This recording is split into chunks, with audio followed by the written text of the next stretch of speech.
I have introduced this 3 times because I didn't know we were having audio problems, and so I'm going to start again. Someone sent in a humorous comment, though, and they said they think Austin is the reason for this problem. If you've been on these clinics, Austin is involved with a lot of the clinics, and no, he is home ill right now, but we certainly are glad to be live. I'm going to get right into content and very fast. The subject is email copywriting. Today it's different. We're not going to be simply going through our case studies and the discoveries from our experiments, but we're going to look briefly at an experiment and then drill down on pages that you've submitted, email pages that you've submitted for us to optimize. As we do so, we're going to be searching for those transferable principles that we can take and apply in our own setting. In order to provide you with this content, I want to thank our sponsor, Engage. It's critical because it takes more than 50 hours just to write the presentation with staff and the research crews, 1,200 studies per year, and a lot of work to put this into the studios and bring it to you like this. These folks have made it possible, and we're grateful for them. One final note, I'm going to be in Las Vegas, I guess February 19th, all that week, teaching along with many of our scientists and analysts and leading experts from around the world in the world's largest vendor-agnostic email summit. And we invite you to come, meet us in person, and connect with us. You can hashtag about today's clinic with this particular tag. It is hashtag webclinic. And I'd like to move on and swiftly and into the first study. This is a very short case study, but very interesting, and it sets up the live optimization. You're looking at test protocol 2083. It is a company called Active Network, and they're a large event management software provider. And the goal was to increase total lead inquiries. We wanted to test the tone of the copy. And so here's what we did. We took the first treatment, and it says you're just one step away from getting free access to Reg Online, our award-winning event registration and management software. Quickly make an event website, try our event marketing tools, build a registration form, etc. I want you to get a sense for the tone of that. Let's compare that with a unique approach in treatment 2. Here's the difference. Hi, I noticed that you started the process of getting free access to Reg Online but weren't able to finish. Are you concerned about giving out your phone number? Are you worried about high-pressure sales tactics or mandatory contracts? We believe our product sells itself, so we're just here to provide you with whatever assistance you need in getting your event up and running. Now that is a complete different approach, and when you put the two side by side, they're focusing on a different hypothesis. The first one is a direct response tone, and it gives you a good reason to start now. The second one is a helpful tone that's focused on reducing your anxiety. We're concerned that in the left approach, the direct response tone, there is still that anxiety that comes whenever you feel like someone is selling you and you don't know for sure what they're going to do if you contact them. So while on the first one, we punch up the value, on the second treatment, we reduce the anxiety. Which one do you think will produce the highest lift? Well, here's the remarkable results. You can see it. I'm watching some of you vote. Christian says it's treatment. Treatment T. I assume that's treatment 1. And Scott says 2. And others are starting to vote. I see, okay, 2 as they're coming in. Let me show you the results, and let's talk about something we can all learn, and then let's look at the pages you submitted. Here is the experiment results.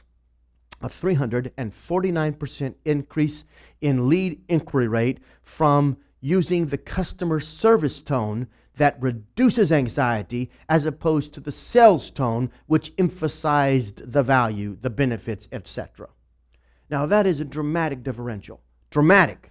And Adrian said, I knew it. And you were right, Adrian. And then laughed and said, ha ha. So Adrian wants the rest of the world to know that he or she is on top of this sort of stuff. And Adrian, you can teach the next class and save me some time. Let me take you to 2 key principles and then go straight to live op. Here's the first one. The goal of effective email copy is not to convince the customer to buy. Did you hear that? Most of us are using our emails trying to talk you into buying, but that is not the point of this medium. In most cases, no one is going to make the purchase in the email client. They have to go to a website or some other location to effect a transaction.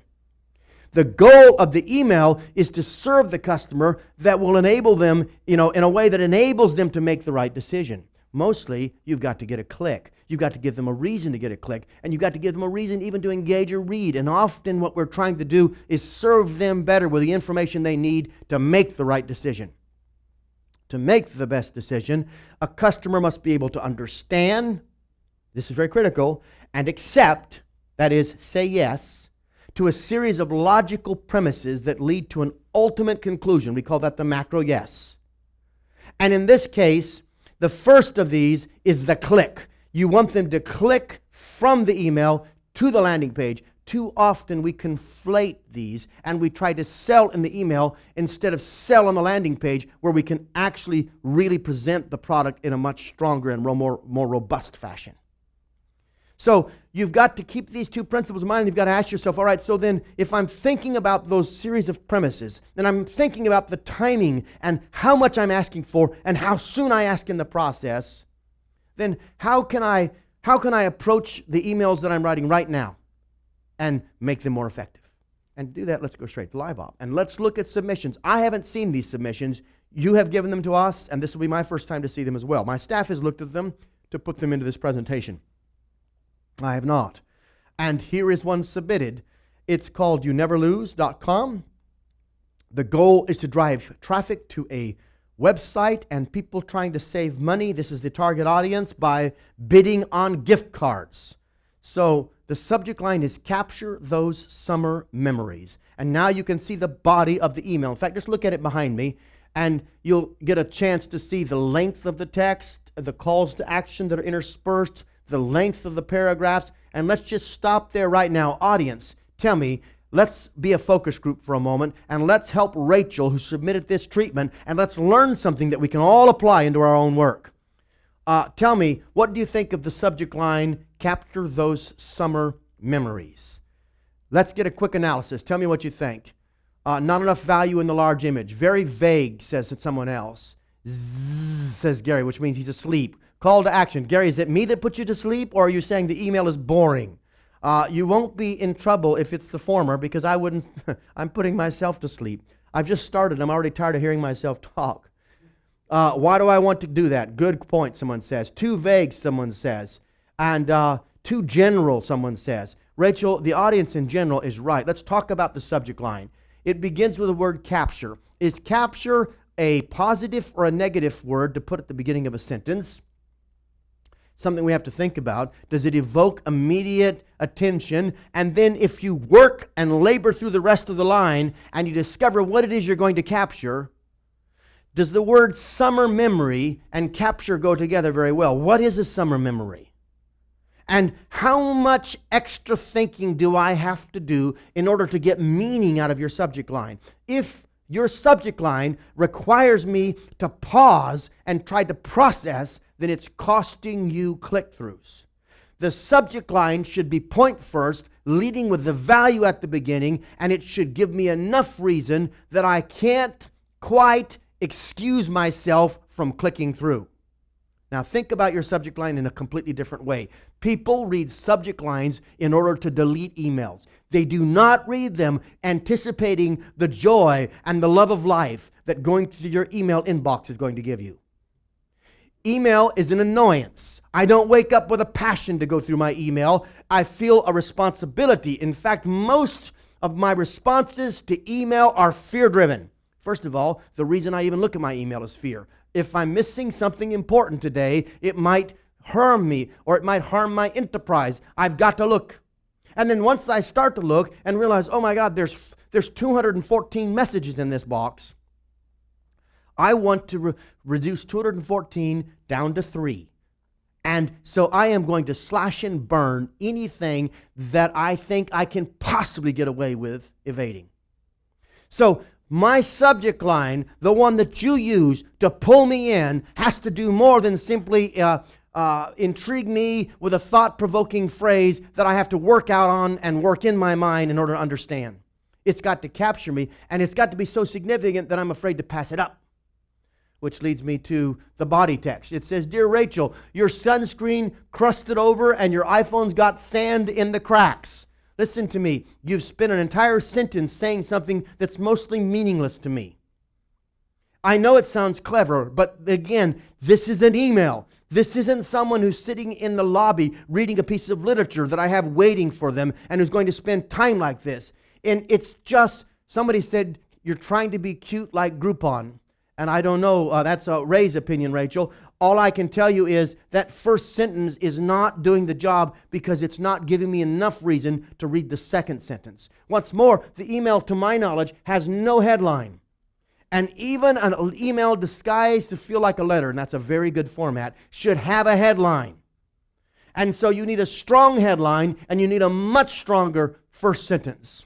In fact, the other half of this sentence is, but please don't wait for your tan to fade to get those summary memories in print. I have gone through over half the page. Look at the image, which doesn't make a lot of sense, all the way through the first paragraph of the body message, and I still don't get the story click.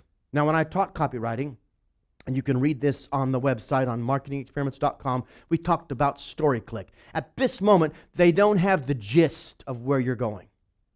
So you're still working to get to that point, and then you start to unpack the email. So I would start by saying, I can't do any more optimization right now, except to say that the first half of this page is wrong. The image is too big. The image doesn't have enough meaning. The opening sentence is weak, which means the opening paragraph is weak, which means most of the work done in the second half of the email will never be seen. Rachel, you say, but who's responding to this email then? It's simple. If you remember the marketing experiments heuristic, C equals 4M plus 3V plus 2I minus F minus 2A, and if you've never heard of what I just said, look up conversion sequence at marketingexperiments.com.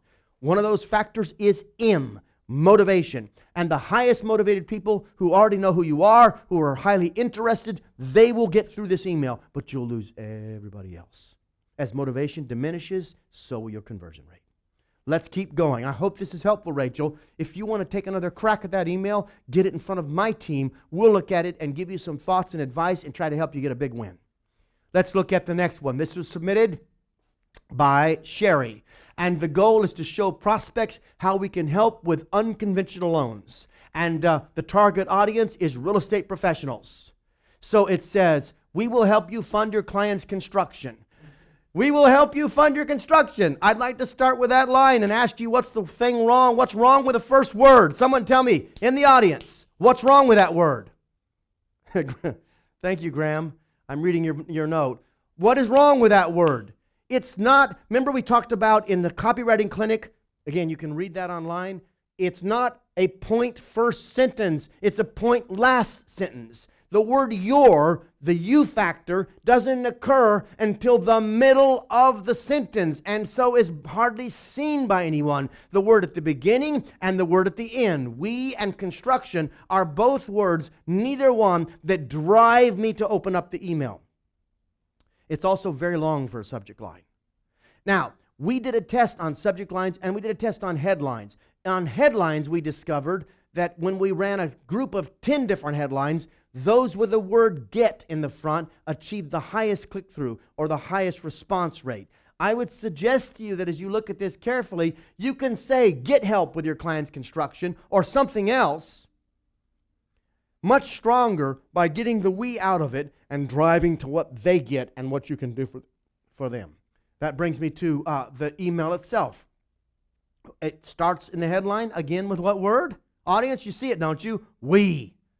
The word help is 3 end. The word you is 4 words in. That's far too much work before we get to the payload. We will help you find your client's construction. And then we slip on and use a really bad tactic in email, reverse print. We use white on black. And worse, the white is too long. The paragraph is too long. It's way too difficult to read superimposed over black. And the second paragraph is even longer than the first paragraph. And then if I decide to read more, I have to get past the caution yellow that is the color of the link. At least that's how the link looks on my screen. Paul will probably come running over here in just a moment and say, that's not a link. But I think it is, Paul. The read more link doesn't encourage me to read more. It scares me. It's using a color. We did a clinic, I don't know, maybe a month ago on colors. We've researched and tested the most effective colors. You can watch the video presentation of that clinic. It's free. Just go to the website. There's $20 million worth of free research at marketingexperiments.com. You can go and log in and look. Then look underneath that. It is a box over 2 boxes, which means it has no flow. It looks like 3 different banner ads. And in fact, you have check out our current mortgage rates. Is that an ad for another company, or is that an ad for this company? And challenging loan scenarios, and apparently there's a utility there. Finance Factors can help, and it has a picture of a calculator. I don't even know what that is. What does it mean you can help? Does that mean a consultant's going to call me? Does that mean there's some calculators I can go to? What is it that this is? Is this where I click on this, I find tools? I'm not clear. And in fact, the buttons that are underneath it give me 2 calls to action there, a call to action up above it, and then if I get through the whole body and get down to the bottom, there's no call to action. Because worst thing possible, the iPath splits. Do you notice, audience, look carefully. Do you notice how the iPath is an upside down Y? Main content in the middle, and then it flows to a Y with 2 branches to the left and to the right with calls to action? What does that do? It divides the entire attention. It subtracts from the meaning, and it costs you conversion. So this is an example of an email that might have important pieces of content. It might be that there's the right stuff somewhere on this page, but it's not doing its job, and its job should be to simply get a click. And it should do it in a simple, clean way. And it should lose the box-on-box approach, and it should lose the Y-forked iPath, and it should improve the headline, and it should improve the subject line, and it should have a clear, dominant call to action. Audience, I'm going to shift forward as fast as I can. So, what can we learn from what I've been saying? Transferable principles that you can take back. Here's the first one. The goal of a subject line is to capture the attention. Now notice that. A good subject line captures attention, but that's not enough. Agencies are good at the first half of this, but they're bad at the second half. You don't just capture attention. You have to capture attention and convert it to interest. If you don't convert attention to interest, you lose them. And so I can get your attention by using something that's going to stop your eye. You send a message to a man and it has a Hooters girl at the top. That might get some attention, but it's not necessarily going to build interest in the mortgage finance product. So you've got to have the sort of attention getter that connects to the core value of the product, and you've got to find the interest bridge that ties the two together. And that's what a good subject line does, and that's what a good headline does. Look back at this second transferable principle, and we'll move on. The area in a prospect's inbox that displays the subject line has very limited space. Normally, your subject lines will perform better when they are point first in their design. That means the most important part of the sentence is in the front side. Now, just off the top of my head, I'll give you an example. Don't say, you can eliminate your risk with our free trial. That's point last. That's bad. Here's worse. You can use our free trial to eliminate our risk. Now we got free trial in the middle. That's even worse than point last. That's called point middle. Here's better. Free trial, eliminate your risk. Now we have free trial, and you might even go to you. That's still a good word. You can eliminate your risk. But by starting with the main point first, you get more people to finish the sentence, which gets more people into the first paragraph, because a headline is just a pickup line, and a subject line is a specialized headline. Remember that. And let's keep going. I'm going to show you a quick example and then go more to live op. Look at this email. It is being sent to previous customers. The headline, the subject line is a new way to order. It says that, but it doesn't tell me what the new way to order is. It leaves me to make meaning. Never use a subject line that forces the audience to make meaning of what you're trying to say. Instead, look at this next version. It says now only 2 mil minimum order. Now remember, this is sent to customers. And for the first time, they can order with only a 2 mil minimum. This is prepackaged foods. That's revolutionary for this business. That means you can spend a lot less money to place your order. So what happens? Well, simple. 25.3% more people open the email because they didn't have to stop, pause, and try to make sense out of the subject line. Are you ready to do more live op? I'm going to shift to that. As I'm shifting to that, talk to me. Is this the right pace? Are you learning? Do you like having the transferable principles in between the live optimization so you can actually make certain you're getting the big payoffs? All right, let's keep going. I'm watching all your feedback, and I'm adjusting my presentation as we try to optimize based on what you show me right there. I'm looking at this next thing. It says, Live Op, here it is. Armstrong World Industries. That is not the subject line. That is the name of the company. And the subject line is not even on here. So you're trying to trick me now, Paul. This is how you play the game. I see that now. Primary objective is to get people to enroll in classes, and the target audience is architects and designers. So take a look at this. Audience, optimize. What would you do? We don't have it feels like you yell when you present it. All right, keep going. It looks a little bit like spam.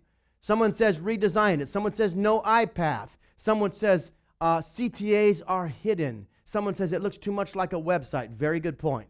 Beware of any email that looks either like a magazine ad or a website. This looks more like a landing page. Email is best suited when it comes in the form of a message. Now, the way the banner is across this page, the Armstrong banner, the commercial ceilings and walls, products, build-a-spec, samples, this looks like a landing page. And when people get a landing page in their inbox, they don't engage with it because they're not looking for a landing page, they're looking for a message. So the first thing I would do is change this so it felt like a message. Now, it's got some interesting art, the pictures of people there. I suppose there's some value in that when you're talking about design. But candidly, I don't see how the pictures of people, especially in some sort of silhouette fashion, helps communicate your value. Every image of your page should either support the value proposition or state the value proposition. And if it doesn't do those two things, it might control or dominate the eye path. But here's what those images are doing. They're pulling the eyes to the right, where there's no text, and then the images underneath are pulling their eyes down, where there's no text. So the eye path on this particular email isn't just bad, it's horrific. It's essentially using every single form and feature. Look, the heaviness is at the top of the page, the right side of the page, the bottom right of the page, and then over to the left. Basically, skirt with your eyes all around the message and just look at these cool images. That's what it's doing. So you've got to, even if you use these images, you could get the same effect with a much smaller version of the same image. I mean, I don't think it's the best image. But secondly, you'll notice there is no message. I like the idea of free CEUs. Good job.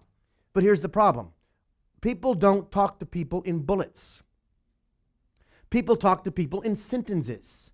So free CEUs, certified by the A1A, mini CEUs, take courses. Do you see that this is not a conversation? This is not a dialogue. People don't buy from websites. People buy from people. And the message you need to send in this email needs to feel like a message. It needs to have complete sentences and then some bullet points. And it needs to have a really clear call to action underneath it that isn't being overridden by the graphics or the images or the things around it. Now, I'd like to say more, but I want to take you to another live op example that we have in front of us. And here it is, live optimization. And the subject line was how, I guess that's HIPAA's mega rule will impact your practice. The primary objective is to drive subscriptions. And we're after physicians with this email. So here we are, presented by Part B News, and the top line says, breaking news, the long-awaited HIPAA expanded mega rule is out, which means physician practices of all sizes will be affected by vigorous, stepped-up enforcement. Audience, I'm going to start optimizing myself because we're running out of time. This is a 35-minute clinic, and we had a later start. I'm going to extend it by 5 minutes for all the people that didn't hear the audio right at the beginning. Make sure you adjust for me, Paul, so I can end right on time. And I'm going to try to get as much value as possible. This email has some things that I like. Breaking news and the sense and the feel and the font of news, especially as it's being sent, we'll say from an authoritative source to a physician. It might get someone to read it. The problem is the headline here is not breaking news. The headline is that the mega rule has been expanded, and you can't count on the subject line to communicate that message clearly. When they hit this page, above the breaking news or below the breaking news needs to be a dominant headline that sort of drives you in to the text.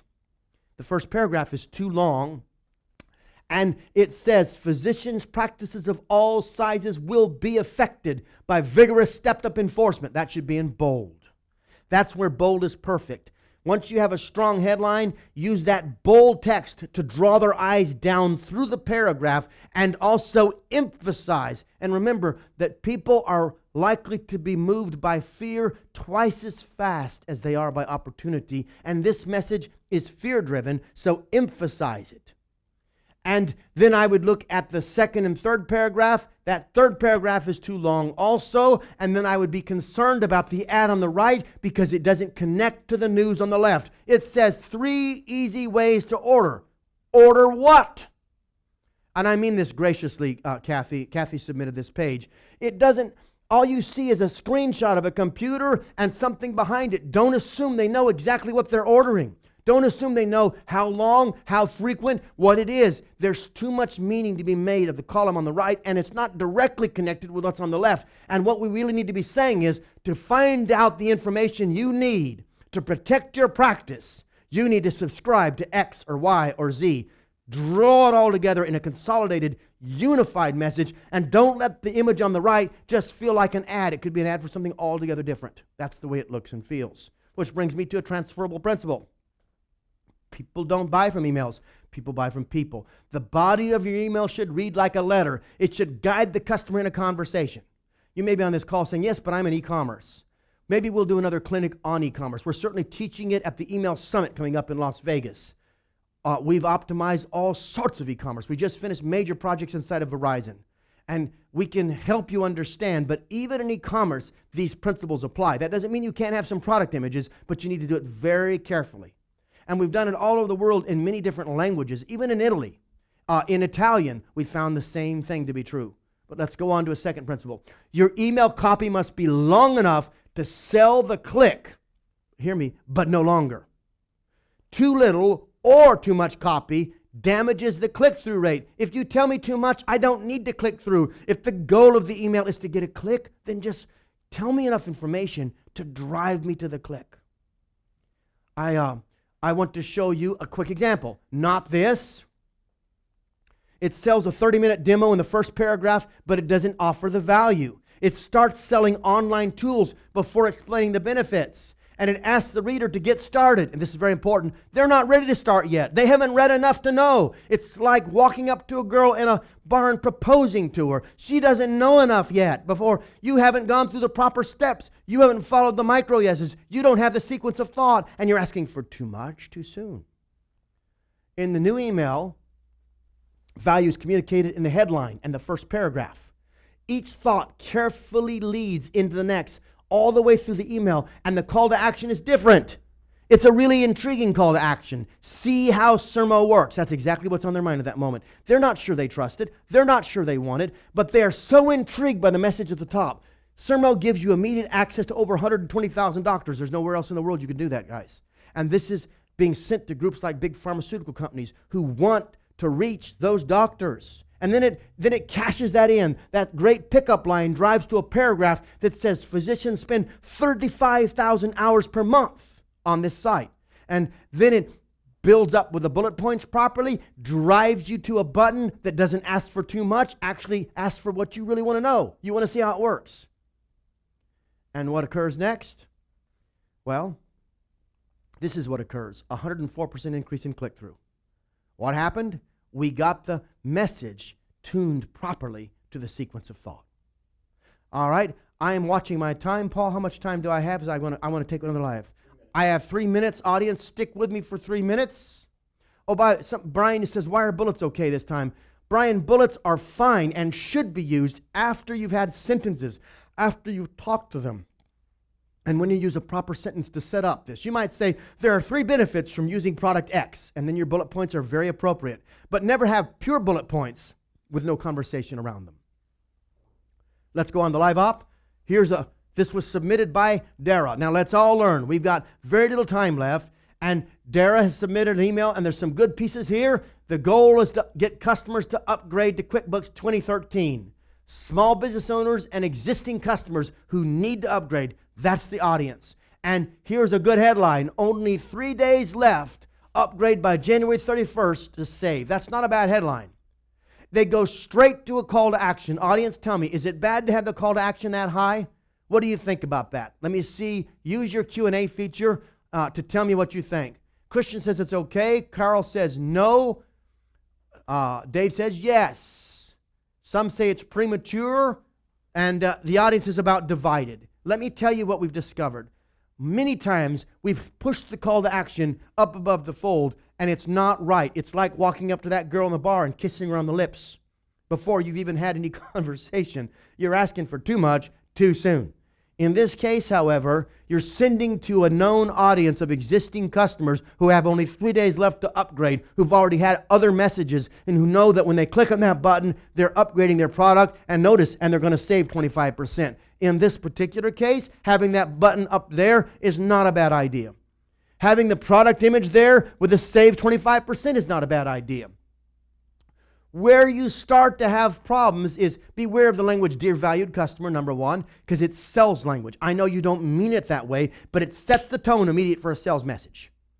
Valued customer has never been used except in a letter, and I know you value your customers, but the language sets people on defense because they know there's a sales message coming. Then you start with January 31st, but the deadline is not the first word I would start the sentence with because it communicates no value until you, first of all, help me see the importance of January 31st. So I would start with something stronger. Save 25%, comma, and prevent X or Y, comma, but you must respond by January 31st. Do you see how we're emphasizing on the front side the most important action and the most important value from responding, because the date is secondary to that. We already know there's 3 days left. You've already emphasized that. And then your second paragraph is too long.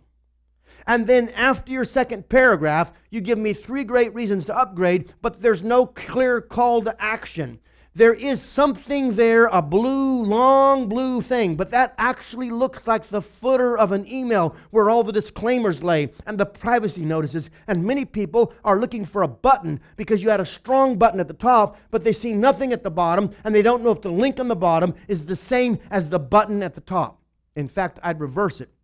I'd have the big button at the bottom, and I have a link at the top so that people will naturally be able to follow the vertical flow through this email and understand the beginning and the end. When people try to make sense of an email like this, they try to find the beginning and the end, and then they sort and sort of read through the process. The first thing they do is try to get a sense of scope, even before they try to make meaning. Right now, you can't tell whether the end is on the right-hand side, where it says upgrade today, and there's some sort of video button above it. There's too many calls to action on this page, and they're not arranged in the proper order, and they're not weighted properly. All right, and someone said, how about 2 orange buttons? But I'm not sure I understand. One at the top and one at the bottom. Potentially, they can be identical. I like to have one more weighted than the other. But I'm out of time, I think, and I want to thank you for today. And by the way, thank you for putting up with our audio problem at the beginning. That's very rare for us, and we'll find out what happened and see if there's some glitch in the software organization we're using. They have been reliable, though, consistently. In the meantime, I'm going to be at the ML Summit. I hope you're going to come. I really would. If you're there, come up and see me. I like to meet the people who are on these clinics because I see their names, but I like to connect the names with the faces. If you have enjoyed today, would you do 2 things? Would you let us know using the Q&A feature and the survey? I like to read the Q&A before I step out of the studio. I sort of watch to see what people are thinking, and I get a read when I'm leaving, and it makes me adjust how I'm going to present next time. But the second thing is, tell a friend. This is free for you, and it's free because of our sponsors who've made it possible, and we'd love for you, if you got value, to tell somebody about this, tell somebody about our sponsor. Thank you so much, and looking forward to seeing you. And Allison, I see you're going to be in Vegas. I'll look for you. Come up to me now, and I'll remember. I'll be watching for you. Thank you all, and we'll talk to you again in about 2 weeks with more experiments, more discoveries.